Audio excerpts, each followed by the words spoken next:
Hello students, क्या हाल चाल है बेटा। उम्मीद है सभी बहुत बढ़िया से होंगे, मज़े से होंगे और पढ़ाई भी अच्छे से कर रहे होंगे, क्योंकि हम लोग अब धीरे धीरे अपने सिलेबस को कंप्लीट करने की तरफ अग्रसर हैं। आज हम इस वीडियो के अंदर बात करेंगे चैप्टर नंबर 14 सांख्यिकी क्लास 10th एनसीईआरटी से। और ये आज हम लोग पहला वीडियो आपके सामने लेकर के आए हैं। तो बच्चे जानते हैं कि पहला वीडियो मतलब इंट्रोडक्शन वीडियो, और छोटी छोटी मगर मोटी बातें होंगी, और वो सब बातें होंगी जिनको लेकर के जब हम प्रश्नावली में जाएंगे तो एक भी सवाल आपका नहीं रुकेगा। तो अब चलिए बात करते हैं इंट्रोडक्शन की। इंट्रोडक्शन किसका इंट्रोडक्शन करना है? बेसिकली इंट्रोडक्शन हम लोग कर रहे हैं यहाँ पर प्रश्नावली। आपकी जो प्रश्नावली है, पहली प्रश्नावली 14.1 है ना, उसका हम लोग इंट्रोडक्शन पढ़ रहे हैं। और केवल 14.1 का इंट्रोडक्शन ही नहीं पढ़ेंगे, थोड़ा ध्यान दीजिएगा इस बात को। हम लोग और बहुत सारी बातें आज सीखेंगे, क्योंकि ये चैप्टर क्लास 9th में भी था। क्लास 9th में कुछ बच्चों का थोड़ा हाथ हल्का रह गया हुआ उस चैप्टर में, तो उन बच्चों को घबराने की ज़रूरत नहीं है। मैंने जो वीडियो आज मैं आपके सामने लेकर के आया हूँ, इस वीडियो को जब आप आखिरी तक देखोगे तो कमी महसूस नहीं होगी कि आपने क्लास 9th में किया है या नहीं किया है। तो बस आप लोग थोड़ा सा मेरे साथ जुड़े रहें और मज़े से हम लोग आगे बढ़ेंगे। और इस चैप्टर को जो है, शुरुआत अच्छी होती है तो किसी भी कार्य की तो मज़ा आता है फिर, है ना। तो कोशिश यही रहेगी कि आपको बड़े आसानी से, बहुत साधारण शब्दों में सांख्यिकी के सारे बेसिक चीज़ें मैं आपको बता दूँ, ठीक है। सबसे पहले तो बात सांख्यिकी के बारे में ये जानने की ज़रूरत है कि सांख्यिकी एक्चुअली में, यही क्वेश्चन आता है बच्चे, भाई यही नहीं पता है आपको कि सांख्यिकी है क्या, इसका यूज़ क्या है ना आपके पास में, ठीक है नहीं,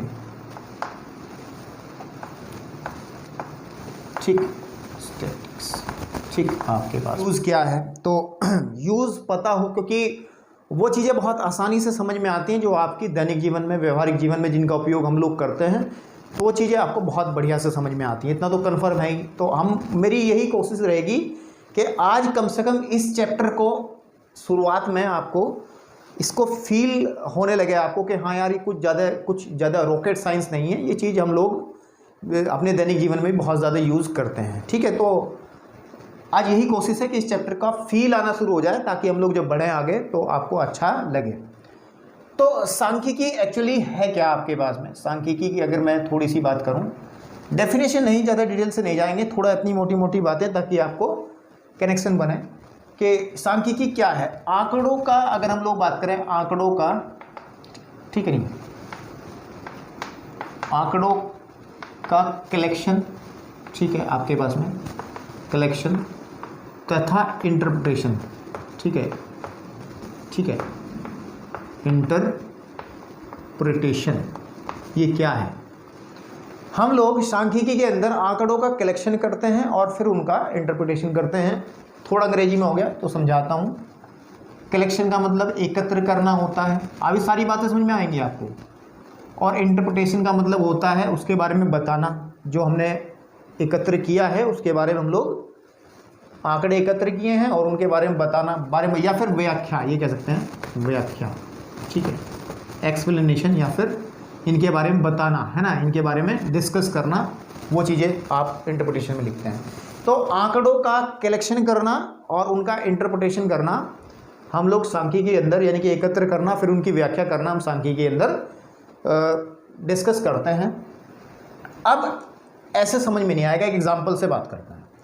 अच्छा, इसमें शब्द एक चीज़ आ रही है, आंकड़े। आंकड़े क्या हैं? आंकड़े क्या हैं? आंकड़े को भी मैं समझाऊंगा आपको। आंकड़ा, क्योंकि जब तक आंकड़े नहीं समझ में आएंगे, ठीक है ना, तब तक मज़ा नहीं आएगा। आंकड़े क्या है? तो एक एग्जाम्पल लेते हैं। क्या लेते हैं? उदाहरण लेते हैं, और शायद उदाहरण से चीज़ें क्लियर होंगी तो अच्छे से आपको समझ में आएगा, ठीक है। मान के चलो कि मेरे ट्यूशन के बैच की मैं बात कर रहा हूँ, ट्यूशन जो है उसी से बात करते हैं। ट्यूशन के बैच में, हमारे ट्यूशन का कोई बैच है, ठीक है नहीं, बैच है, ठीक है नहीं, मैं गणित के टेस्ट की बात करते हैं। हमने गणित का टेस्ट लिया, गणित के टेस्ट में 10 विद्यार्थियों के, ठीक है, 10 विद्यार्थियों के प्राप्तांक, ठीक है, प्राप्तांक निम्नलिखित है, नीचे दे रहा हूं मैं, ठीक है, निम्न, ठीक है, आपके पास में निम्नलिखित है, निम्नलिखित हैं, ठीक है। कि बचे, सपोज कर लो किसी के हमारे पास 2 अंक आए, किसी का 1 आया, किसी के 3 आए, किसी के 4 आए, किसी के 5 आए, किसी के 8 हैं, किसी के 7 हैं, किसी के 6 हैं, तो 1 2 3 4 5 6 7 8, किसी के 9 आ गए और किसी के 10 अंक आ गए। तो ये अंक आए हैं हमारे पास में। कोई गणित का एक बैच है जिसमें 10 स्टूडेंट्स हैं, उनके टेस्ट लिया गया है। और ये नंबर जो हैं, ये नंबर जो हैं याद रखें, ये जो नंबर हैं, ये नंबर हैं 10 आउट ऑफ 10 है, आउट ऑफ 10 है। आउट ऑफ 10 का मतलब है इसमें जो पूर्णांक है यानी कि टोटल नंबर का जो टेस्ट हुआ था वो हमारा 10 नंबर का हुआ था। और 10 नंबर में से एक विद्यार्थी के 2 नंबर हैं, एक के 1 है, फिर 3 है, 4 है, 5 है, 8 है, और फिर 7 और 6 9 10, इस तरीके से हमारे नंबर आए हैं। तो ये जो सूचना है या फिर ये जो इन्हीं को हम लोग आंकड़े कहते हैं। इन्हीं को क्या कहते हैं हम लोग? आंकड़े। ठीक है, आंकड़ों को इंग्लिश में कहते हैं बेटे डाटा। डेटा मैं भी गलत बोल रहा हूँ, ठीक है नहीं आपके पास में, ये डाटा नहीं डेटा होता है। क्या होता है? डेटा। तो ये हो गए आपके आंकड़े। आंकड़ों को कलेक्शन कर लिया हमने। कलेक्शन का मतलब देख लिया कितने बच्चों कितने अंक हैं। अब व्याख्या का मतलब क्या है? अब इन आंकड़ों के जरिए हम बहुत सारी सूचनाएं प्राप्त कर सकते हैं। कैसी कैसी सूचना प्राप्त कर सकते हैं? सबसे पहली बात कि क्लास का रिजल्ट कैसा रहा, अच्छा रहा या बुरा रहा, है ना, ये भी देख सकते हैं। भाई नंबरों से आइडिया लग जाता है कि कैसा रहा, है ना, ये भी बात कर सकते हैं। या ये देख सकते हैं कि कितने बच्चों के अंक 5 से कम हैं, कितने बच्चों के अंक 5 से अधिक हैं, कितने बच्चे ऐसे हैं जिनके 100% मार्क्स हैं, कितने बच्चे ऐसे हैं जिनके 70% हैं, कितने बच्चे ऐसे जिनके 50% हैं, कितने बच्चे ऐसे हैं जो 20% से भी कम ही रहे हैं। तो बहुत सारी बातें इससे हो सकती हैं। एवरेज, रिलेटिव, हम इनका औसत भी निकाल सकते हैं कि औसतन एवरेज मार्क्स कितने हैं, औसत अंक कितने हैं। वो सारे हम लोग इन आंकड़ों से, इन आंकड़ों के कलेक्शन से हम लोग उनकी व्याख्या कर सकते हैं।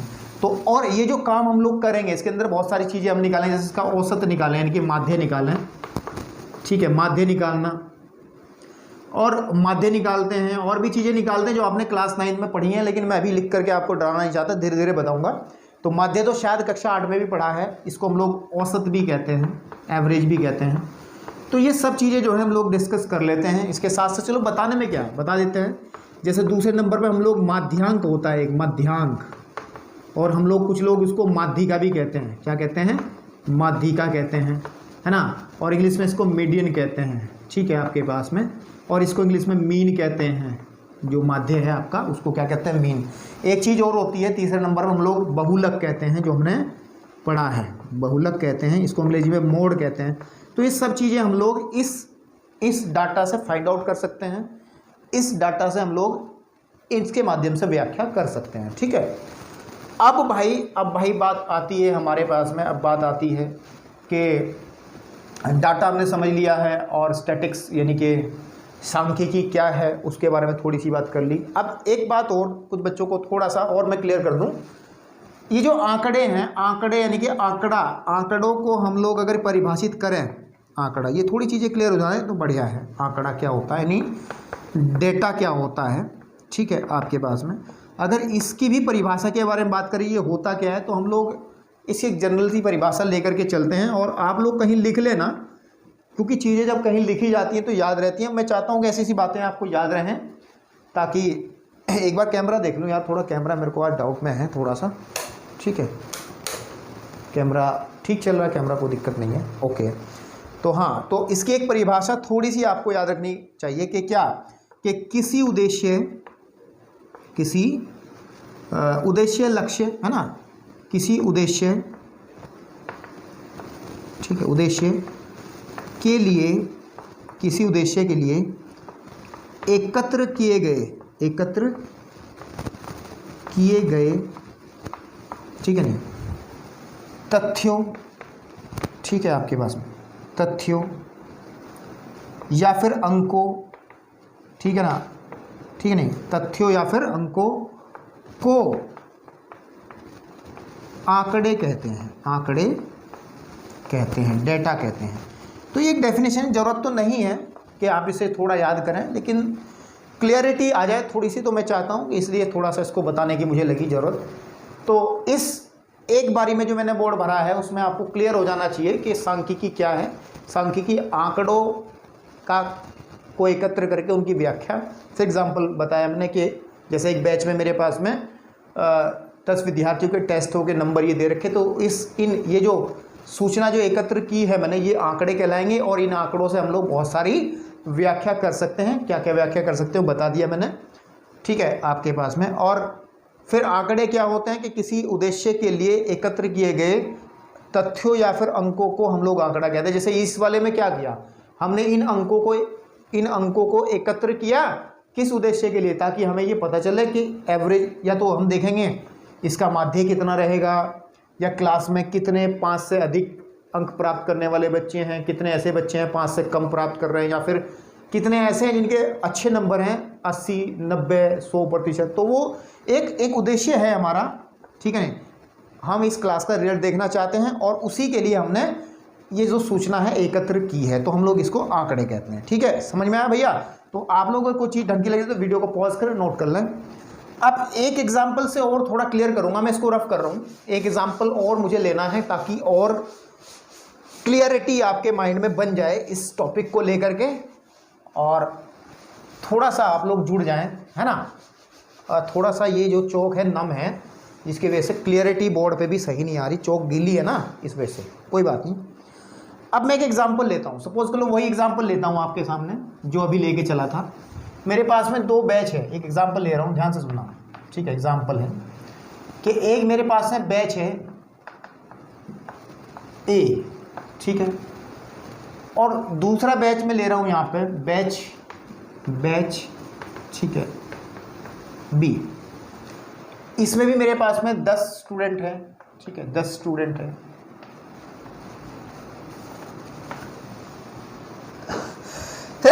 सॉरी, और इसमें भी मेरे पास 10 स्टूडेंट्स हैं, ठीक है आपके पास। और मैं यही कह रहा हूं कि हमने टेस्ट लिया है मैथ का, 10 अंकों का टेस्ट है, यानी कि जो टोटल है आपके पास में, टोटल जो मार्क्स हैं, है ना, आपके पास में वो 10 हैं। और 10 अंकों में से कुछ बच्चों ने कैसे मान के चलो कि जैसे हमने कहा कि 2 प्राप्त करे हैं, 3 किए हैं, 1 किया है, 6 किया है, 8 किया है, 7 किया है, 8 किया है, 10 किया है, 3 है, 0 तो नहीं, खैर इतना बुरा हालत तो नहीं होनी चाहिए बैच में हमारे, और 1 है। कितने हो गए? 1 2 3 4 5 6 7 8 9, और सपोज कर लो किसने आपके पास में 9 प्राप्त करे हैं अंक। इसी तरीके से हमारा ये जो दूसरा बैच है उसमें भी हमने 10 स्टूडेंट्स को लिए हैं, जैसे 3 प्राप्त किया, 4 किया, फिर आपके पास में 8 किया, 7 है, 9 है, 10 है, फिर 3 है, 8 है, और फिर 9 है, 1 2 3 4 5 6 7 8 9, और एक बच्चा और है जिसने 10 अंक प्राप्त करे।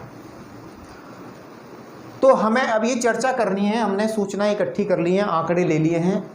बैच ए के आंकड़े ये हैं, बैच बी के आंकड़े ये हैं, और हम लोग ये चर्चा करना चाहते हैं, वी वांट टू फाइंड, हम लोग चाहते हैं इनकी तुलना करना चाहते हैं कि कौन सा रिजल्ट अच्छा रहा है। तुलना कि कौन सा, तुलना का मतलब ये है कि बैच ए जो है, ए का परिणाम, ठीक है, का परिणाम, और बैच बी के परिणाम कैसा रहा है, बैच बी का परिणाम, ठीक है,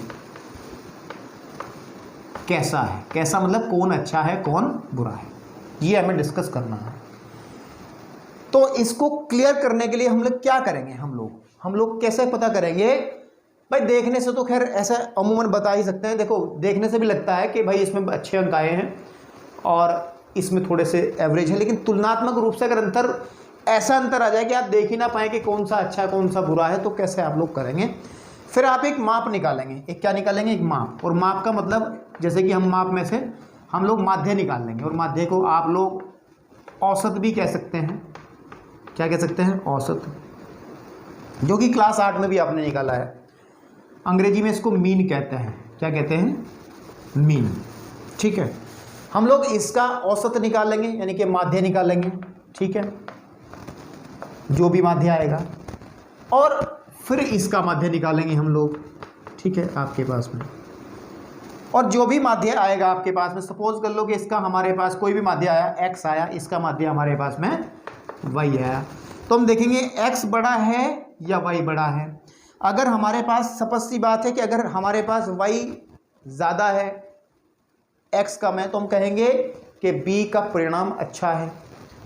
और अगर हम लोग बात करें कि एक्स वैल्यू ज़्यादा आ जाती है, वो तो कैलकुलेट करके पता चले कौन सी ज़्यादा है कौन सी कम है। तो इसके आधार पर हम लोग ये बता सकते हैं, क्या बता सकते हैं कि कौन सा बैच जो है अच्छा परिणाम लेकर के आया है। ओके, ठीक है भैया। और ये जो माप है, अच्छा, इनका एक स्पेशल नाम भी होता है, इनको हम कहते हैं केंद्रीय प्रवृत्ति की माप। ठीक है, आपके पास में केंद्रीय, ठीक है, प्रवृत्ति की माप, यानी कि एक ऐसी माप जो इनके केंद्र बिंदु हो, यानी कि एक सेंट्रल पॉइंट हमें इसमें से मिल जाए जो कि इस पूरी बैच के नंबरों को प्रदर्शित कर सके, और एक माप हमें एक बिंदु ऐसा इसके बीच में मिल जाए जो इसके रिपोर्ट कार्ड को दिखा पाए, एवरेज, है ना। तो हम लोग कहेंगे कि ये केंद्रीय प्रवृत्ति की माप है। केंद्रीय प्रवृत्ति की माप हम लोग माध्य हो गया, दो और होती हैं केंद्रीय प्रवृत्ति की माप, अभी बताया था मैंने। एक तो माध्यांक होता है, ठीक है, आपके पास में माध्यांक, या फिर माध्यिका कहते हैं इसको। क्या कहते हैं? माध्यिका। अंग्रेजी में इसको मीडियन कहते हैं, ठीक है, आपके पास में। एक और होता है बहुलक, ये सब चीज़ें हम लोग पढ़ेंगे। बहुलक, अंग्रेजी में इसको मोड कहते हैं, ठीक है बेटा। तो ये सब होती हैं केंद्रीय प्रवृत्ति की मापें। क्या होती हैं? मापें। और इस चैप्टर के अंदर हम लोग सब यही पढ़ेंगे, माध्य पढ़ेंगे, मध्यांक पढ़ेंगे और बहुलक पढ़ेंगे। तो बस इतनी थोड़ी सी मैंने भूमिका बनाई है, बस कहने की बात यह है। बाकी अभी चर्चा करते हैं, और भी चर्चा करते हैं, आपको और चीज़ें समझ में आएंगी। अगर आपको कुछ ऐसी बात लगती है जो आपको नोट करनी है तो वो बीच बीच में नोट आप लोग कर सकते हो, ठीक है, ठीक है। तो अब एक चीज़ और हम लोगों ने अभी सीखी है, उसको मैं साथ साथ बता चलूँ, अब जिसकी डेफिनेशन मैंने बताई है, आंकड़े, ठीक है। इनका बहुत रोल रहेगा, इनका बहुत ही ज़्यादा रोल रहेगा आपके इस चैप्टर के अंदर, ठीक है। डेटा, ठीक है, आपके पास। और डेटा को थोड़ा ढंग से पढ़ लें तो अच्छी बात है, क्योंकि इनका यूज़ बहुत ज़्यादा है। मैं अभी भी कह रहा हूँ, चिल्ला चिल्ला कह रहा हूँ। डेटा क्या होता है, अभी अभी इसी बारे में चर्चा हमने की है, डेफिनेशन भी बताई है। अब आंकड़े जो हैं बेसिकली हमारे पास में दो प्रकार के होते हैं, ठीक है। किससे होते हैं? दो प्रकार के होते हैं। इसको बहुत ढंग से समझना बेटा, इस चीज़ को, क्वेश्चन को पहचानने का तरीका यहीं से डेवलप होगा कि क्वेश्चन कौन सा है, क्वेश्चन कौन सा नहीं है। नहीं तो बच्चे क्या करते हैं कि जब क्वेश्चन सामने आता है तो वो आंकड़े नहीं पहचान पाते कि वो आंकड़े कैसे हैं। दो टाइप के आंकड़े होंगे, आपने क्लास 9th में भी सीखा होगा, लेकिन फिर मैं 9th का जिक्र नहीं करूँगा, कुछ बच्चे घबरा जाएंगे क्योंकि 9th का नहीं पढ़ा है। तो एक होता है हमारे पास में अवर्गीकृत आंकड़े, अवर्गीकृत, ठीक है, अवर्गीकृत आंकड़े। अभी क्लियर करेंगे, टेंशन ना लो, ये चीज़ों को बहुत जोड़ देंगे, ठीक है। और एक होता है वर्गीकृत आंकड़े, वर्गीकृत, ठीक है, आंकड़े। इन पे मैं इसलिए जोड़ दे रहा हूँ क्योंकि क्वेश्चन को यहीं से पहचाना जाएगा, आंकड़े, ठीक है। अंग्रेजी में भी इनको हम लोग कुछ कहते हैं, तो बता दूं जरा, इसको कहते हैं अनग्रुप्ड, ठीक है, नहीं अन, ठीक है, ग्रुप्ड डेटा, ठीक है। अनग्रुप्ड का मतलब जो ग्रुप में नहीं है, वर्ग मतलब ग्रुप होता है ना, और ये होता है ग्रुप्ड, ठीक, डेटा, ठीक है। अभी क्लियर करते हैं। अब अवर्गीकृत आंकड़ों को समझाने के लिए एक एग्जांपल से ही बात करते हैं, तो थोड़ा सा क्लियरिटी में इसको लाइन इधर बना दूं ताकि उधर चर्चा मैं अलग कर लूँगा और इधर मैं चर्चा अलग कर लूँगा। फॉर एग्जांपल कर लेता हूँ, एग्जांपल आपके सामने। एग्जांपल किस तरीके से लेता हूँ कि मेरे सामने सपोज वही एग्जांपल है, नंबरों वाला एग्जांपल मैं लेके चलता हूँ कोई, ठीक है, नंबरों वाला एग्जांपल, कि किसी टेस्ट में बच्चों के जो नंबर हैं वो आए हैं 3, 4, ठीक है ना, आपके पास में, और फिर 5, 4, ठीक है, 3, 7, 9, 10 और फिर 6 और 5। देखो 1, 2, 3, 4, 5, 6, 7, 8, 9, 10, 10, ठीक है। तो अगर ये आंकड़े इस तरीके से लिखे हैं आपके पास में, केवल कोई ग्रुप नहीं बनाया गया है, सिंपल आपको ये दिया गया है कि ये 10 विद्यार्थियों के प्राप्तांक हैं, 10 विद्यार्थियों के, ठीक है, प्राप्तांक हैं, ऐसा आपको कह दिया गया सिंपली। तो ये जो आंकड़े हैं इनको कहते हैं अवर्गीकृत हैं ये आंकड़े। और अवर्गीकृत आंकड़े आपको देखने से लग जाएंगे सामने कि इसमें कोई सीधा आंकड़े दे दिए जाएंगे, कोई वर्ग नहीं, कोई ग्रुप नहीं, कोई समूह नहीं बनाया जाएगा, सीधी बात है। तो ये आंकड़े जो आपके सामने देखने को मिल रहे हैं ये कैसे आंकड़े हैं? अवर्गीकृत आंकड़े हैं। लेकिन अगर हम लोग वर्गीकृत आंकड़ों की तरफ जाएं, ठीक है, वर्गीकृत आंकड़ों की तरफ जाएं, तो इन अवर्गीकृत आंकड़ों को ही मैं वर्गीकृत आंकड़ों में बदल सकता हूं। ठीक है, कैसे बदल सकता हूं कि एक मैं टेबल बना दे रहा हूं आपको, ठीक है, क्या बना दे रहा हूं? टेबल। और उस टेबल के अंदर हम लोग क्या बात कर रहे हैं? हम लोग ऐसा ग्रुप बना रहे हैं, यहां तो मैं देखता हूं अंक, ठीक है, और यहां मैं देखता हूं विद्यार्थियों की संख्या, विद्यार्थियों की संख्या। थोड़ा सा क्लियर लिखेंगे ताकि समझ में आए, ऐसे घिच पिच में नहीं लिखेंगे। मैं आपको सिखा रहा हूं वर्गीकृत कौन से होंगे, इसको ध्यान से देखना, ठीक है। तो ऊपर तो लिख रहा हूं मैं अंक, ठीक है, और यहां लिखूंगा मैं विद्यार्थियों की, ठीक है, की संख्या, ठीक है, जैसे ध्यान से देखना, अब ध्यान से देखना कि जैसे हमारे पास हम लोग बात करते हैं कि 3 अंक कितने बच्चों के आए हैं, फिर 4 अंक कितने बच्चों के आए हैं वो देखेंगे, 5 अंक कितने बच्चों के आए हैं, ठीक है, और 6 अंक कितने बच्चों के आए हैं, ठीक है। वैसे 5 भी आना चाहिए था तो 5 आ चुका, ठीक है। और फिर उसके बाद 7 अंक कितने बच्चों के आए हैं, ठीक है ना, आपके पास में। और फिर 9 अंक कितने बच्चों के आए हैं, और फिर 10 अंक कितने बच्चों के आए हैं। इस अवर्गीकृत आंकड़ों से मैं वर्गीकृत आंकड़ों में बदल रहा हूं, उसको ध्यान से देखना। देखो 3 अंक कितने बच्चों के हैं? 1 2 बच्चों के हैं भाई, समझ पा रहे हो। फिर 4 अंक कितने बच्चों के हैं? 1 2 बच्चों के 4 अंक हैं। फिर 5 अंक कितने बच्चों के हैं? 1 2 बच्चों के 5 अंक है भाई। 6 अंक कितने बच्चों? केवल एक बच्चे का 6 अंक है। 7 अंक कितने बच्चों के हैं? केवल एक बच्चे का 7 अंक है। 8 अंक वाला जिक्र ही नहीं, 8 है ही नहीं इसमें। तो 9 अंक कितने बच्चों के हैं? एक बच्चे के हैं। और 10 अंक भी एक बच्चे के हैं। इनको जोड़ लो, नीचे वालों को विद्यार्थी संख्या 10 ही होनी चाहिए। 1 2 3 4 5 6 7 8 9 10। तो आप ये जो पैटर्न देख रहे हो, देखो हमने इस अवर्गीकृत से ही वर्गीकृत बनाया है। पहली बात तो समझना जरूरी है कि वर्गीकृत अवर्गीकृत से ही, अनग्रुप से ही हम लोग ग्रुप में जाते हैं। तो क्वेश्चन कभी कभार इस फॉर्म में देगा, ठीक है, क्वेश्चन कभी कभी इस फॉर्म में देगा। तो घबराने की जरूरत नहीं है, आपको घबराने की जरूरत नहीं है। तो ये इस क्वेश्चन का ही दूसरा एक रूप है। ये समझ रहे हो ना, विद्यार्थियों को अंकों की संख्या है किसमें से? टोटल जो पूर्णांक है, मतलब जितने में से हमें टोटल जो मार्क्स हैं वो कितने में से हैं? 10 में से हैं ये। तो अब ये जो दिखाई दे रहा है आपको, ये जो सिस्टम दिखाई दे रहा है, इसको कहते हैं वर्गीकृत आंकड़े। लेकिन वर्गीकृत आंकड़ों में भी 2 कैटेगरी होती हैं। इस तरीके से अगर लिखते हैं, ध्यान से देखना, इस तरीके से अगर लिखते हैं तो ये कहलाती है असतत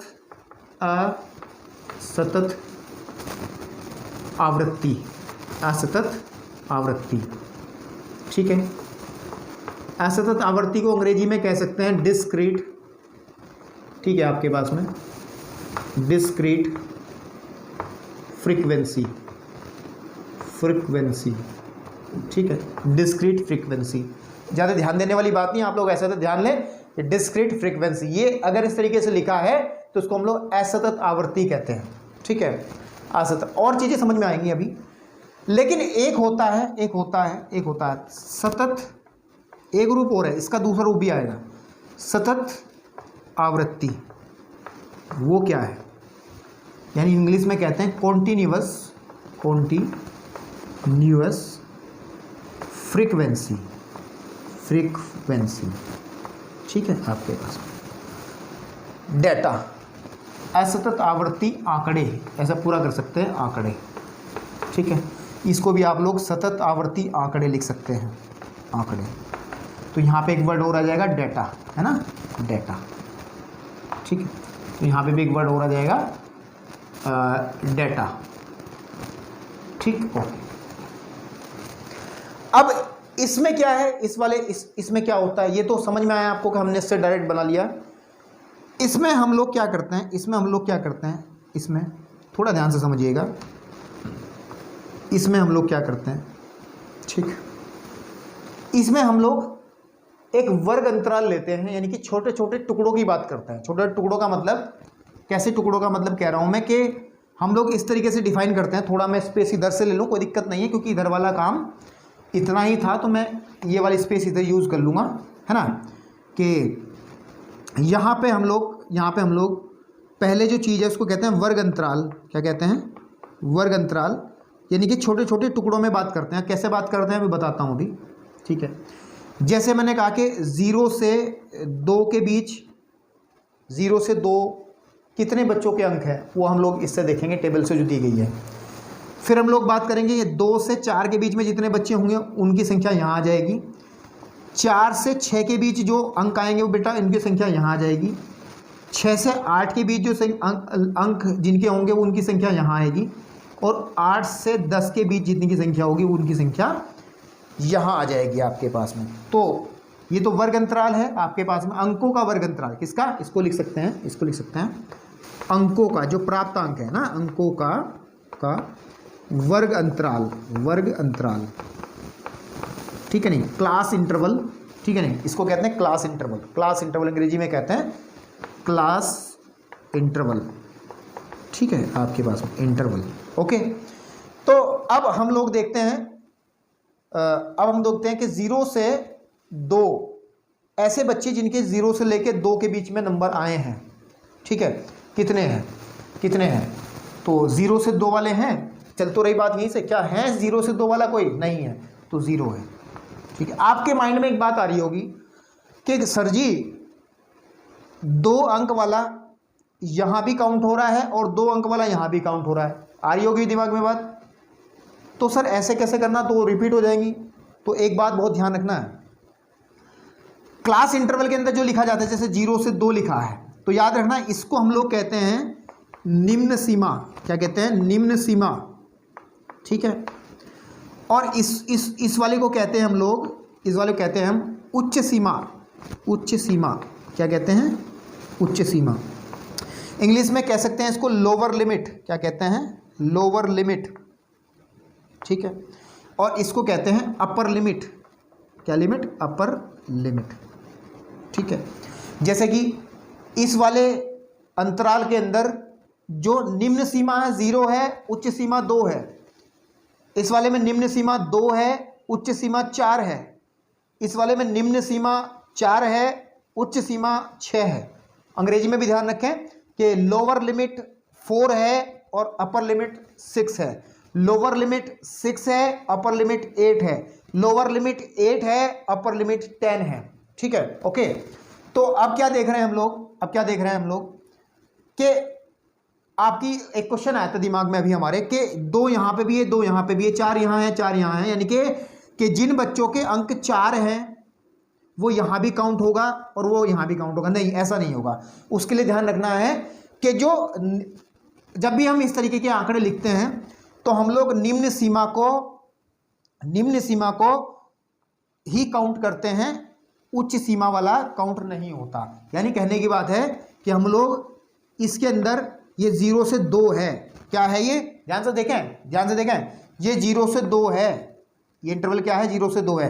कहने को 0 से 2 है, लेकिन ये 0 से 9.99 तक है, पूरा 2 नहीं। यानी कि 2 वाला जो है वो यहाँ पे काउंट नहीं होगा।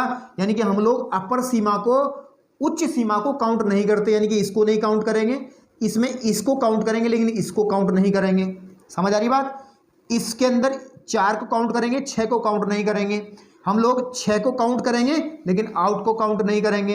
यहाँ पे 8 को काउंट करेंगे, 10 के बारे में भी चर्चा करेंगे। देखिए, तो 0 से 2 के बीच में कोई बच्चा आ रहा है आपका? इस डाटा से देखो, इस वाले से जो एवर्गीकृत था, नहीं है, 0। ऐसे बच्चे जिनके 2 से 4 तक अंक आ रहे हो, 2 से 4 तक 4 वाला नहीं लेंगे, ध्यान रखना है, क्योंकि 4 वाले को हम अगले वर्ग अंतराल में लिखेंगे। तो कितने हैं? केवल 2 हैं, ठीक है। अब है 4 से 6 वाले, और 4 से 6 वाला तो ये बन गया ना पूरा का पूरा, तो 4 से 6 में ये भी लेंगे और ये भी लेंगे। 2 और 2 4 बच्चे ऐसे हैं जिनके 4 से 6 तक के अंक लेके आता है। 6 वाले नहीं लेंगे क्योंकि 6 वाला अगले में चला जाएगा। फिर जानबूझ के मैंने एक एग्जाम्पल लिया था बेटा ताकि ये चीज़ आपको समझ में आ जाए अच्छे से, ठीक है। फिर हमारे पास में है 6 से 8, 6 से 8 तक कितने हैं भाई? एक तो ये 6 वाला 1, 7 वाला 2, 8 वाला है ही नहीं तो 2 आ जाएगा, ठीक है बेटा। फिर आपके पास में 8 से 10 वाला, 8 से 10 वाला, 8 से 10 वाला जो बनेगा, 8 से 10 वाला जो बनेगा वो बनेगा 1 2। अच्छा आप कहोगे सर इसमें 10 क्यों ले रहे क्योंकि आगे नहीं है शुरुआत का वर्ग अंतराल और अंत का वर्ग अंतराल। तो शुरुआत के वर्ग अंतराल में हम लोग निम्न सीमा को भी काउंट करते हैं और आखिरी के वर्ग अंतराल में हम लोग उच्च सीमा को भी काउंट करते हैं, तो 1 और 1 2 आ जाएगा। अगर आपने ये सही लिखा है तो इसका टोटल भी 10 होना चाहिए। 2 और 4 6 और 4 10, ओके। तो मतलब मेरा कहने का मतलब ये है मेरे भाई, मैं जो बताना चाह रहा हूँ कि अवर्गीकृत आंकड़े ऐसे होते हैं, ठीक है, और उन्हीं आंकड़ों से हम लोग वर्गीकृत आंकड़े बनाते हैं, जो कि वर्गीकृत आंकड़े 2 तरीके के होते हैं। नंबर 1 असतत आवर्ती आंकड़े, जो कि हमने लिखा है अंग्रेजी में डिस्क्रीट फ्रीक्वेंसी डेटा हम लोग कहते हैं। और दूसरे नंबर पे आता है सतत आवर्ती आंकड़े यानी कि कॉन्टिन्यूअस फ्रीक्वेंसी डेटा, जो कि हम लोग एक वर्ग अंतराल में छोटे छोटे टुकड़ों में लिख करके देते हैं। मेरा कहने का मतलब ये है कि इतना कठिन चैप्टर नहीं है। कुछ बच्चे सोच रहे होंगे सर बड़ी अजीब तरीके की राम कहानी बता रहे हैं, तो आज ये जितना लेक्चर ये कठिन लग रहा होगा उससे उतना ही आसान इसके क्वेश्चन है भाई। बस आपको बेसिक नॉलेज देना मेरा मतलब था। मतलब सीधी सीधी बात है जो अब तक मैंने बताया है आपको कि सांख्यिकी क्या है, कहाँ इसका इस्तेमाल होता है, उसमें फिर आंकड़े क्या हैं, आंकड़ों की डेफिनेशन क्या है, आंकड़े फिर हमने डिस्कस कर लिए कितने प्रकार के होते हैं। क्योंकि क्या होता है कि इनका अगर हम लोग समांतर माध्य निकालेंगे, क्या निकालेंगे, माध्य निकालेंगे, यानी कि मीन जो निकालेंगे इनका, ठीक है, इनका मीन निकालने का तरीका एक अलग तरीके से हम लोग निकालते हैं, फिर इनका हम एक अलग तरीके से निकालते हैं, और फिर इनका हम एक अलग तरीके से निकालते हैं।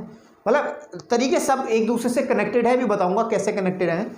लेकिन बेटा मेरा कहने का मतलब इतना है कि ये जो आंकड़े हैं, आंकड़ों का पहचान करना आपको आना चाहिए कि अगर आंकड़े दिए हैं कि उनमें से वर्गीकृत भी हैं तो कौन सा असतत वर्गीकृत है और कौन सा सतत वर्गीकृत है, ठीक है।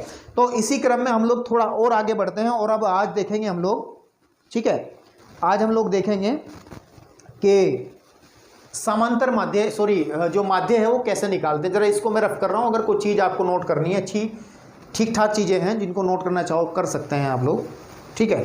तो चलिए देखिए अब सबसे पहले हम लोग आज सीखेंगे, ताकि हम क्वेश्चंस को करना सीख लें। नंबर 1 फर्स्ट पॉइंट, हम लोग अवर्गीकृत, ठीक है, अवर्गीकृत आंकड़ों का आंकड़ों का माध्य निकालेंगे, आंकड़ों का, ठीक है नहीं, आंकड़ों का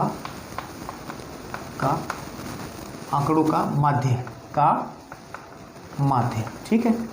या ये कहिएगा मीन मतलब माध्य, मीन ऑफ अनग्रुप्ड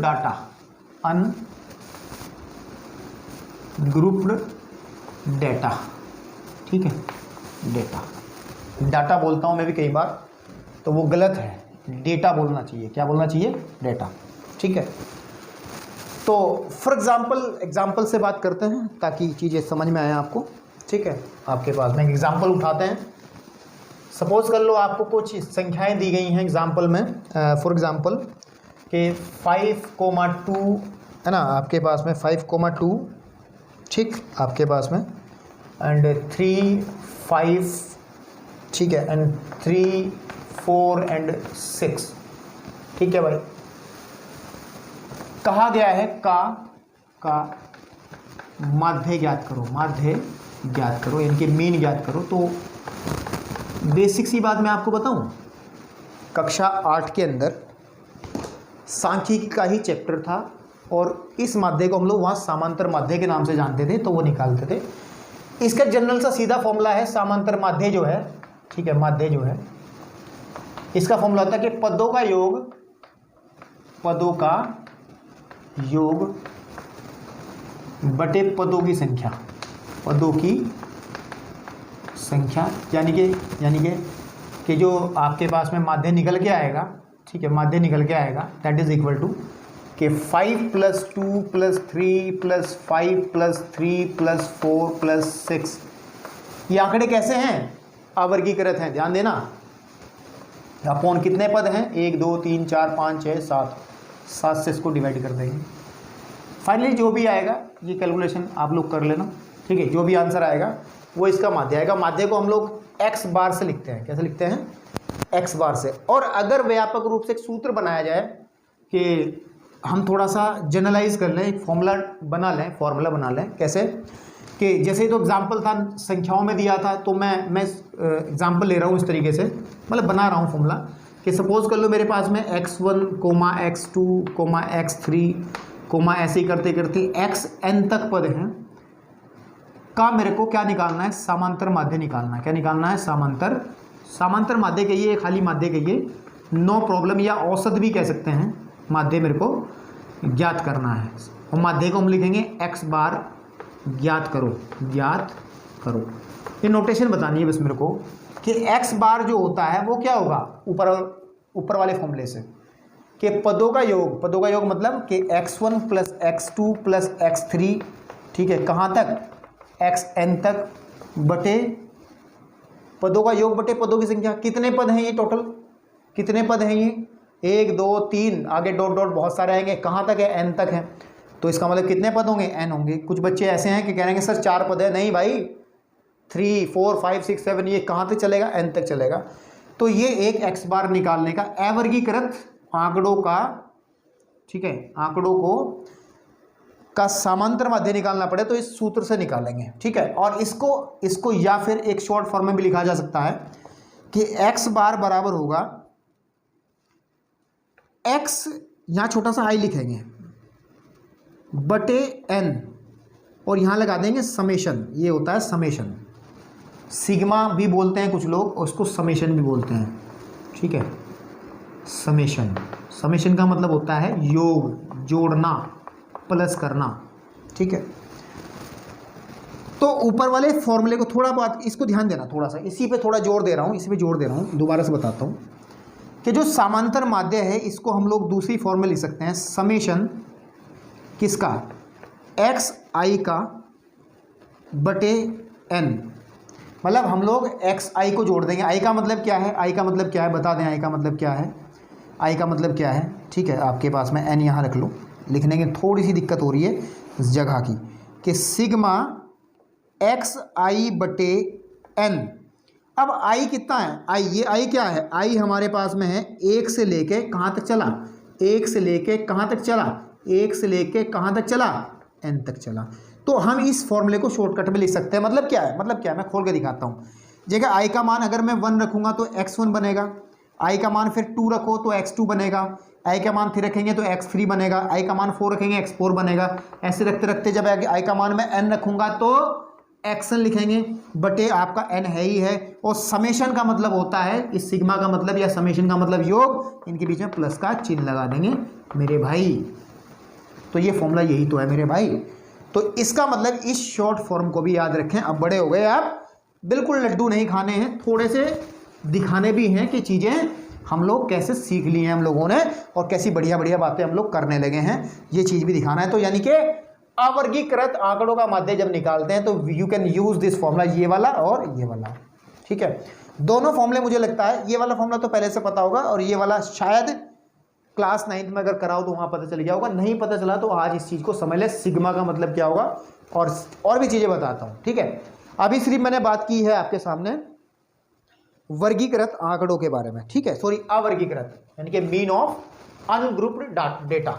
तो मैं रफ कर रहा हूँ और मैं चलता हूँ, क्योंकि अवर्गीकृत के बाद में हमारे वर्गीकृत भी आएंगे, तो मैं सिर्फ इसको यहाँ से ए को हटा करके बाकी सब रफ कर रहा हूँ, ठीक है, बाकी सब रफ कर रहा हूँ, ठीक है। जो चीज़ आपको ठीक लगे वो ले। अब ये क्या हो गया? ये वर्गीकृत आंकड़ों का माध्य, यानी कि अब आ जाएगा ग्रुप्ड डाटों का, ग्रुप्ड, ठीक है, पूरा लिखते हैं, मीन ऑफ, ठीक है, मीन ऑफ ग्रुप्ड, ठीक है, डेटा, ठीक है आपके पास में। ओके चलो भाई, अब इसको कैसे समझा जाए, इसका क्वेश्चन कैसे पहचाना जाए। इसकी जो शक्ल दिखाई देगी आपको क्वेश्चन की, वो ऐसी दिखाई देगी कि आपको xi एक दिया गया होगा, ठीक है ना आपके पास में, और या फिर मैं एग्जांपल से ही बताऊं, आपको एक एग्जांपल लेकर के बताता हूं ताकि आपको चीज़ें समझ में आए पहले, ठीक है। कि सपोज कर लो एक टेबल दी गई है, जैसे मैंने अभी बनाई थी ना थोड़ी सी टेबल एक, ठीक है आपके पास में कि ऊपर वाला तो xi हो जाएगा, नीचे वाला fi हो जाएगा, अभी बताऊंगा मैं, ठीक है। और जैसे बात कर लें कि ये 2 है, यहाँ पे 3 आ गया, मैं एक एग्ज़ाम्पल लिख रहा हूँ, आसान एग्ज़ाम्पल, ताकि आपको चीज़ समझ में जाए। 5 है, 7 है, फिर आपके पास में कितना है, 10 है, और इनकी जो फ्रीक्वेंसी है वो 1 है ना, ये 4 है, और ये आपकी 7 है, ये 2 है, और ये 3 है, ठीक है। तो बेसिकली शक्ल दिख रही है आपको, दिख रही है, और ये जो शक्ल है अभी भी बना के दिखाई थी, ये वर्गीकृत आंकड़े तो हैं, लेकिन ये स्पेशल टाइप है, ये होते हैं असतत। कौन से? असतत वर्गीकृत आंकड़े,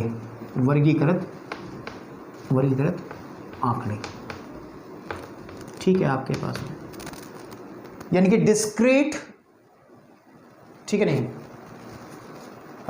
डिस्क्रीट फ्रीक्वेंसी डेटा, ठीक है आपके पास में डिस्क्रीट फ्रीक्वेंसी डेटा।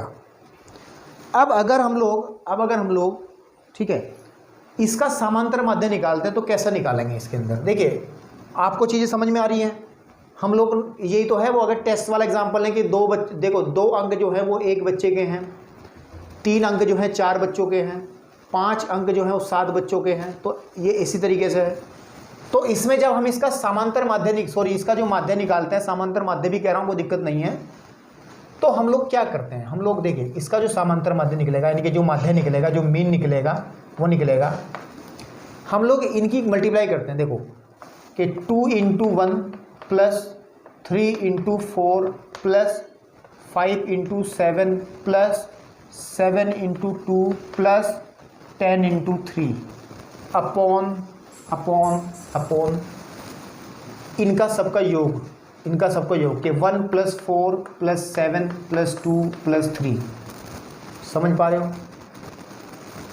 जो हमारे पास में क्लियर है कि दिस इंटू दिस यहाँ लिखेंगे, दिस इंटू दिस यहाँ लिखेंगे, दिस इंटू दिस यहाँ लिखेंगे, दिस इंटू दिस यहाँ लिखेंगे, दिस इंटू दिस यहाँ लिखेंगे, और फिर इन सब का योग। ये एक तरीका है आपका वर्गीकृत आंकड़ों में जो पहला आता है असतत आवृत्ति, ठीक है नहीं आपके पास में कौन सा असतत, जो आपके पास में होते हैं असतत आवृत्ति वाले जो आंकड़े होते हैं उनका समांतर माध्य ऐसे निकालते हैं। ज़्यादा टेंशन लेने वाली बात नहीं है, अगर थोड़ा सा ध्यान दिया जाए तो बेसिकली ये है वही चीज़, क्योंकि अगर इस टेबल को मैं ध्यान से समझूं थोड़ा सा और दिमाग लगा के कि 2 तो कितनी बार आया है, 1 बार आया है, 3 कितनी बार आया, 4 बार, 3 3 3 3, फिर 5 कितनी बार है, 7 बार, तो 5, 5, 5, 5, 5 और 5, फिर 7 2 बार है, 7, 7, फिर 10 कितनी बार है, 10, 10, 10। तो ये जो है इन वर्गीकृत आंकड़ों का ये रूप जो है ये अवर्गीकृत है। अगर इसका भी आप लोग माध्य निकालोगे तो माध्य कैसे निकालोगे, सीधी बात है, इन सबको जोड़ोगे।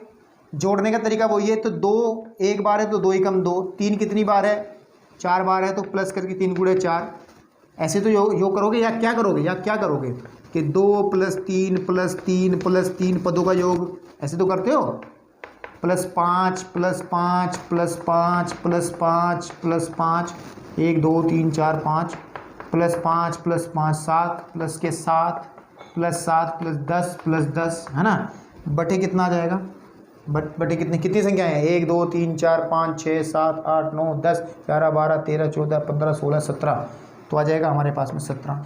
चाहे देख लो नहीं जोड़ करके, 5 और 2 12 और 5 17।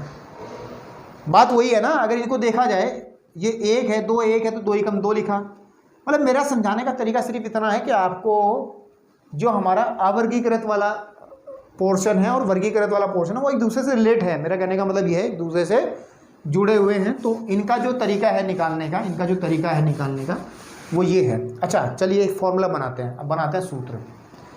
तो कहने की बात ये कि अगर हमारे पास क्वेश्चन इस तरीके से दे दिया जाए, क्वेश्चन ऐसा दे दिया है कि ऊपर तो हमारा आ गया x1 x2 x3 x4 dot dot dot, last में आ गया xn, यहाँ भी बहुत सारे डब्बे हैं बीच में, यहाँ पे आ गया f1 f2 f3 f4 dot dot dot fn। ये आपकी आवर्तियाँ आ गई है ना। आवर्ती समझते हो ना, जो चीज़ बार बार आती हो, कि 3 कितनी बार आया, 4 बार आया, तो ये आवर्ती है। f मतलब फ्रीक्वेंसी, आवर्ती पढ़ते हो ना, आवर्ती इंग्लिश में कहते हैं फ्रीक्वेंसी, ठीक है, कहते हैं आपके पास में फ्रीक्वेंसी, ठीक है, फ्रीक्वेंसी। और कुछ लोग इसको बारंबारता भी किताबों में लिखते हैं, बारंबारता। तो इन शब्दों का जानकारी होनी चाहिए कि आवृत्ति, बारंबारता या फिर फ्रीक्वेंसी आपके पास में सेम ही चीज़ है। ओके, तो अब जैसे मैंने इसका इसको एग्जाम्पल लेके इसका माध्य निकाला है, तो इसका माध्य कैसे निकाले? माध्य को हम लोग x बार से लिखेंगे। x बार कैसे आ जाएगा कि x1 f1 प्लस, यही तो किया है कि this into this plus this into this, तो x2 f2 plus x3 f3 plus x4 f4 plus dot dot dot xn fn upon इन सब का योग कि f1 plus f2 plus f3 plus f4 है ना, डॉट डॉट डॉट fn। तो ये हमारे पास में जो है एक जनरल फॉर्मूला बन गया। लेकिन इसको भी शॉर्टकट में लिखा जा सकता है भाई, जैसे कि अभी किया था। मैं लिख सकता हूँ sigma i is equal to 1 से लेके n तक, कितने तक, n तक। समझ में आ रही नहीं बात? और x i f i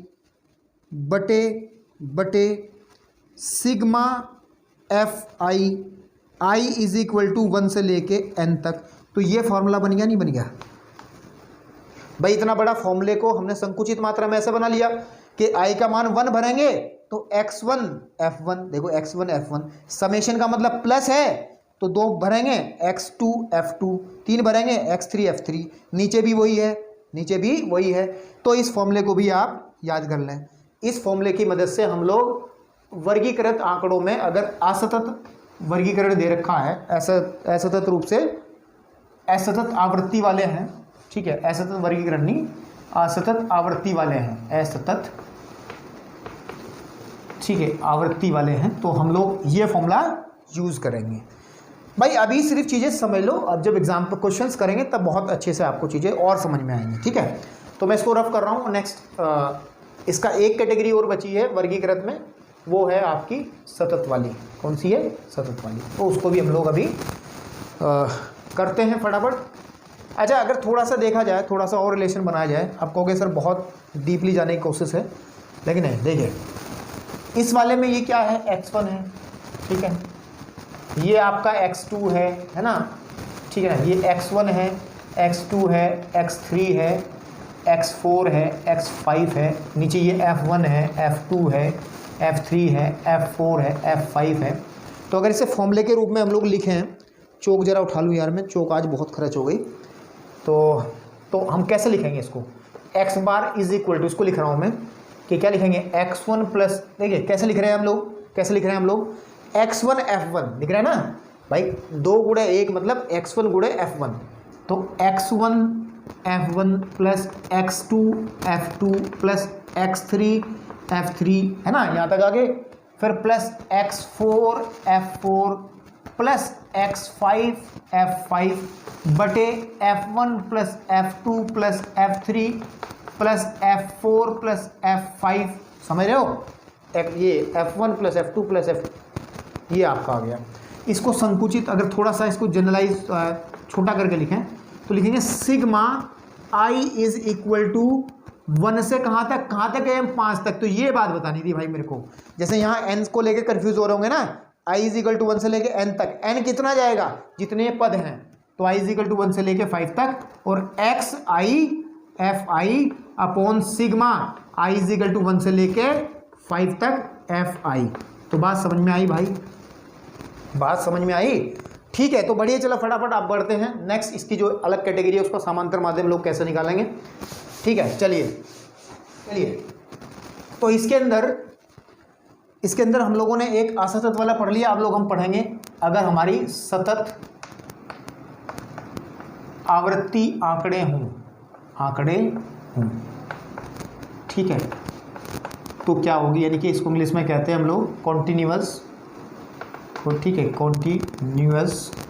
continuous frequency, ठीक है, फ्रीक्वेंसी डेटा अगर हो, ठीक है, डेटा अगर हो तो कैसे निकालेंगे। इस आंकड़ों के जो एक सूरत आएगी, जो शक्ल होगी, वो कैसी होगी, वो कुछ ऐसी लिखी होगी जो कि मैं पहले बताई कि यहाँ पे ऊपर की तरफ आपको एक क्लास इंटरवल यानी कि वर्ग अंतराल दिया जाएगा, वर्ग अंतराल, ठीक है, वर्ग अंतराल, ठीक है बेटा। और नीचे आपके पास में आएगी जो आपकी आवृत्ति है, नीचे आएगी आवृत्ति, और आवृत्ति को ही हम लोग क्या कहते हैं, एफ कहते हैं, ठीक है, आपके पास में।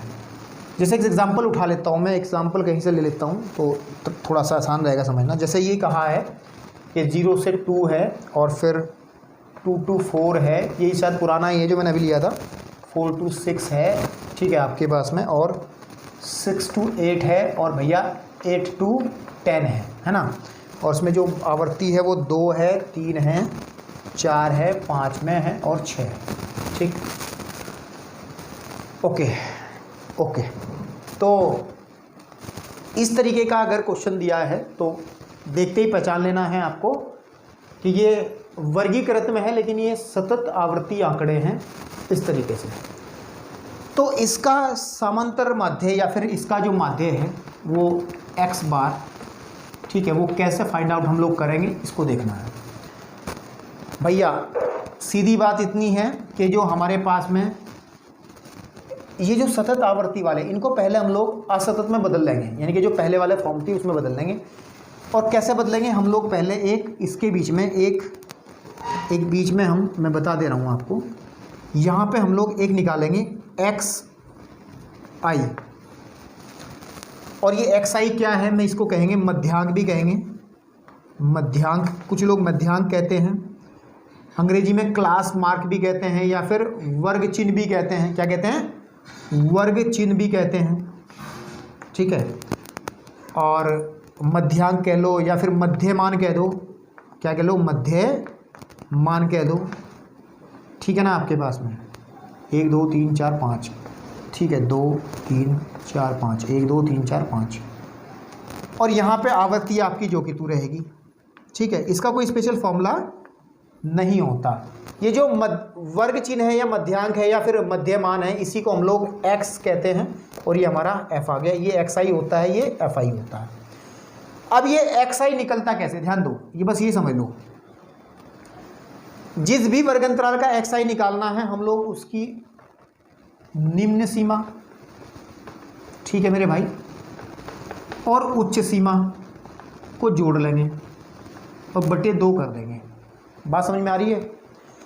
xi जो निकालना है, यानी कि जो मध्यांक है या फिर क्लास मार्क अंग्रेजी में कहते हैं, मध्यांक जो है, उसको निकालने के लिए हमें एक इस इंटरवल का एक बीच वाला पॉइंट निकाल लेंगे, इस वाले इंटर का भी एक बीच का पॉइंट निकालेंगे, इस इंटरवल का भी, इस अंतराल का भी एक बीच का पॉइंट निकालेंगे, वही हमारा x का काम करेगा। और निकालेंगे कैसे कि लोअर लिमिट यानी कि निम्न सीमा प्लस उच्च सीमा बटे 2, कि जैसे इसका निकालें तो इसमें कितना है, 0 + 2 बटे 2, या फिर 2 बटे 2 और 2 एकम 2, 1 आ गया, तो ये आ गया 1। इसका निकालो 2 + 4, 2 + 4 बटे 2 यानी कितना आ जाएगा, 6 बटे 2 यानी क्या आ जाएगा, 3, तो आ जाएगा 3। 4 + 6 10 बटे 2 5, डायरेक्ट लिख दूँ, 6 और 8 14 बटे 7 आ जाएगा, और 8 और 10 18 बटे 2 हो जाएगा 9।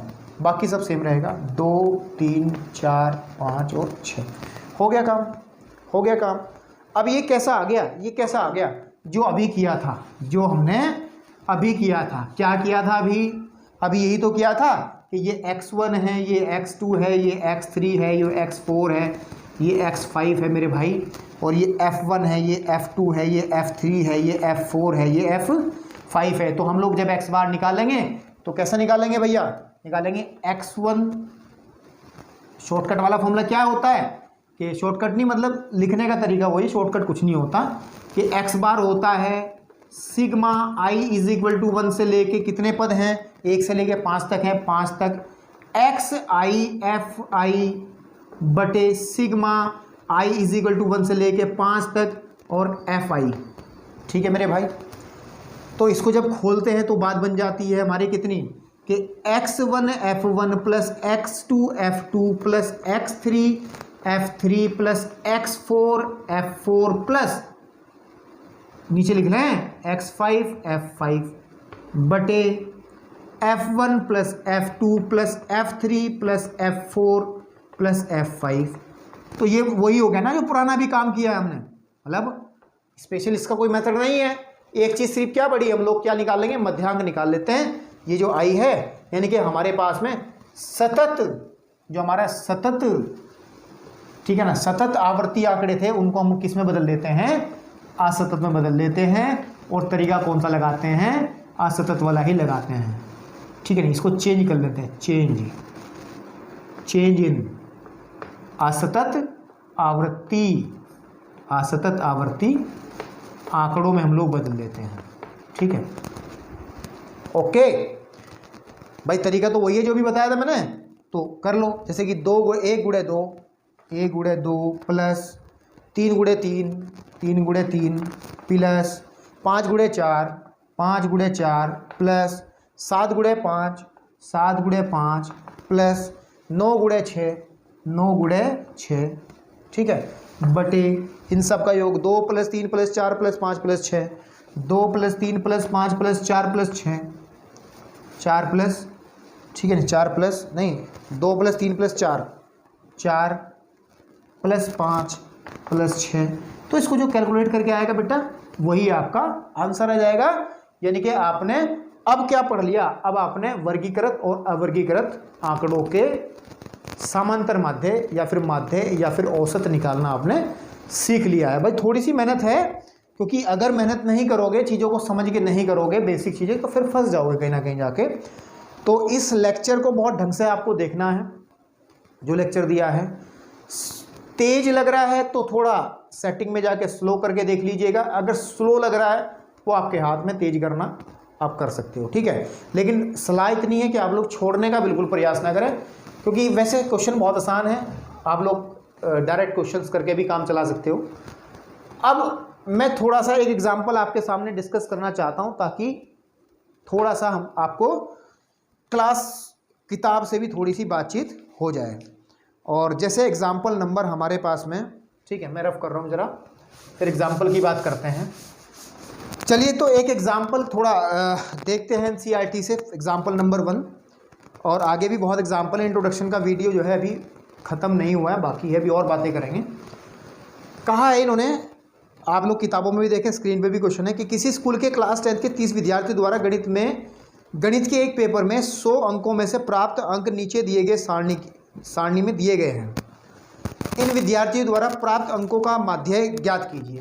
देखिए, 10 अंक एक बच्चे ने प्राप्त किए हैं, ये तो प्राप्त अंक हैं, ठीक है, आपके पास सामने।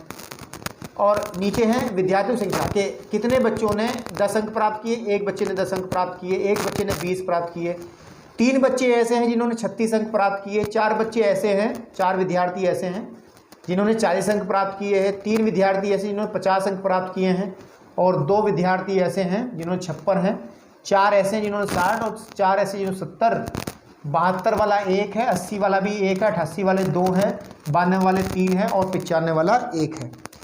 तो क्या लग रहा है, कैसे आंकड़े हैं, वर्गीकृत है, सीधी बात है, तभी तो बता रहा था मैं कि पहचान लो, वर्गीकृत है। और वर्गीकृत में भी ये असतत वाला कंसेप्ट है, असतत आवृत्ति, ठीक है ना, असतत आवृत्ति आंकड़े। ठीक, अब आपको समझाने के लिए एक बात बता दूँ जरा, देखिए ये एक्स आई तो इसका मतलब ये x1 है, ये x2 है, ये x3 है, ये x4 है, ये x5 है, x6 है, x7 है, x8 है, x9 है, x10 है, x11 है, x12 है, x13 है। ठीक है, आपके पास में ओके 13 है। नीचे वाले को हम लोग अगर कहते हैं जैसे ये F1 है, ये F2 है, ये F3 है, F4 है, F5 है, F6 है, F7 है, F8 है, F9 है, F10 है, F11 है, F12 है और F13 है। तो इन आंकड़ों का जो समांतर माध्य x बार हम लोग निकालते हैं वो कैसे निकालते थे? सीधी बात तो ये थी कि फॉर्मूला लगाते कि sigma X I F I upon sigma F I. I का मान कहाँ से कहाँ तक? आई का मान 1 से लेके चलेगा 13 तक। कहाँ तक? 13 तक। और यहाँ भी एक आई का मान 1 से लेके चलेगा 13 तक। तो इसको अगर खोल के लिखा जाए तो आएगा x1 f1 plus x2 f2 plus x3 f3 plus ऐसे चलते चलते चलते चलते कहाँ तक जाएंगे हम लोग? x13 f13 बटे नीचे की तरफ आ जाएगा f1 plus f2 plus f3 plus f4 dot dot f13 तक ऐसे चलेंगे हम लोग। समझ में आ रही बात? तो ये तो आप कर लोगे। कैसे करोगे कि 10 से कम 10 गुणे 1 प्लस 20 गुणे 1 प्लस 36 गुणे 3 प्लस 40 गुणे 4 प्लस 50 गुणे 2 नहीं 3 प्लस 56 गुणे 2 प्लस 60 गुणे 4 प्लस 70 गुणे 4 प्लस 72 गुणे 1 प्लस 80 गुणे 1 प्लस 88 गुणे 2 प्लस 92 गुणे 3 और फिर 95 गुणे 1 बटे इन सबको योग कर दो। 1 प्लस 1 प्लस 3 प्लस 4 मतलब f1 plus f2 plus f3 plus ये प्लस के 3 प्लस के 2 प्लस के 4 प्लस के 4 प्लस का 1 प्लस का 1 प्लस का 2 प्लस के 3 प्लस का 1। समझ पा रहे हो? और इसको कैलकुलेट कर लो, आपका आंसर आ जाएगा। तो लेकिन एक मैं आपको सलाह दूं, थोड़ी सी बात, ये तो है ही तरीका करने का। अगर हम थोड़ा लिखने का पैटर्न बदल दें, ठीक है, तो आपको कैलकुलेशन करने में थोड़ी आसानी रहेगी मेरे हिसाब से। बाकी ऐसे भी कर सकते हैं, कोई समस्या नहीं है, ये बहुत अच्छा इसी तरीके से हम लोग करते आए हैं। तो लेकिन अगर थोड़ा सा लिखने का पैटर्न बदल दें, और वो पैटर्न कैसे बदलें, देखो मैं इसको पूरे को रफ कर रहा हूँ, इसको पूरे को रफ कर रहा हूँ, ठीक है, और वो लिखने का पैटर्न आपको बता दे रहे हैं कैसे होगा, ठीक है। इसमें हम एक टेबल बना लेते हैं इस तरीके से, एक ऊर्ध्वाधर सीधी खड़ी हुई टेबल, और ऊपर की तरफ क्योंकि मेरे पास जगह कम है तो मैं थोड़ा छोटा भी लिखूंगा, और यहाँ पे तो मैं लिखूंगा आपके पास में एक्स आई, और बेटा यहाँ पे लिखूंगा मैं एफ आई, और यहाँ लिखूंगा इन दोनों गुणा एक्स आई गुणे एफ आई। ये लिखने का थोड़ा तरीका रहेगा आपका, ठीक है, ओके। और ये आ जाएगा। तो कितने कॉलम है हमारे पे? 13 है। तो 1 2 3 4 5 6 7 8 9 10 11।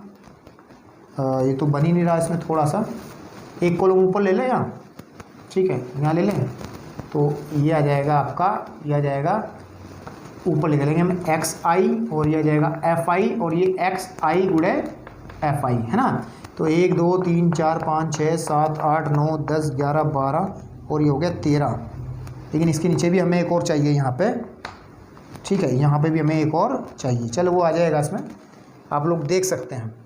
जैसे एक्स आई जो है वो कितना है? 10 है, 20 36 40 50 56 60 70 72 और फिर है 80 88, ठीक है, फिर 92 और फिर है 95 और यहाँ पे आपके पास में अभी कुछ लिख नहीं रहे हैं, बता रहे हैं।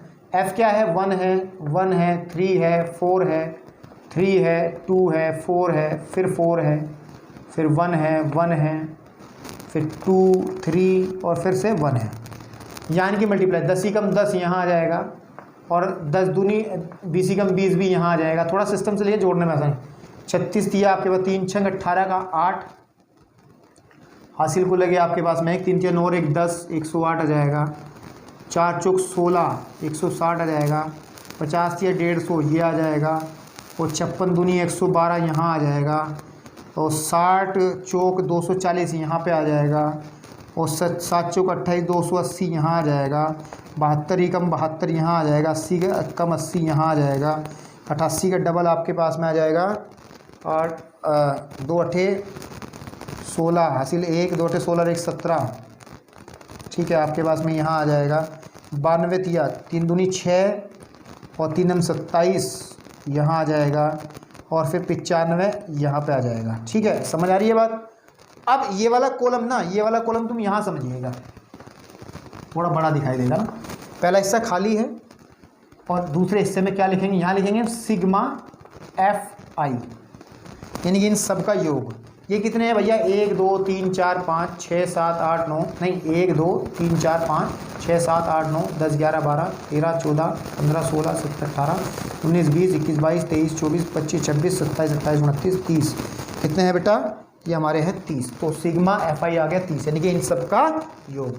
फिर जब मैं इनको जोड़ूंगा तो 0 आपके पास में 8 और 2 10 14 और ये पूरा जोड़ करके आ जाएगा आपका सिग्मा। देखो सिग्मा किताब में लिखा है पूरा XI और FY, तो इसको जोड़ करके बेटा आ जाएगा 1789। तो फॉर्मूला क्या था, x bar is equal to होता है सिग्मा XI FI बटे सिग्मा F, और I इज इक्वल टू 1 से लेके 13 तक चलेंगे। I इज इक्वल टू 1 से लेके 13 तक चलेंगे तो आ जाएगा 1799/30। और जब इसको हल करेंगे तो आ जाएगा बेटा 79.3, दैट इज़ योर आंसर। तो बस ये शुरुआत हुई है इंट्रोडक्शन की, इंट्रोडक्शन से क्वेश्चंस को करने की। आगे बहुत सारी टेक्निक्स और सिखाऊंगा आपको मैं, कई सारे मेथड है, ठीक है, डायरेक्ट मेथड है, प्रत्यक्ष विधि है, अप्रत्यक्ष विधि है, कई सारी चीज़ें डिस्कस होंगी। तो आज इतना ही रखते हैं, नेक्स्ट वीडियो के अंदर और आगे की तरफ चलेंगे। इंट्रोडक्शन अभी समाप्त नहीं हुआ, दूसरी वीडियो में हम लोग एग्जाम्पल्स करेंगे और ताकि आप लोगों को एक्सरसाइज की जानकारी मिल जाए। ठीक है, धन्यवाद।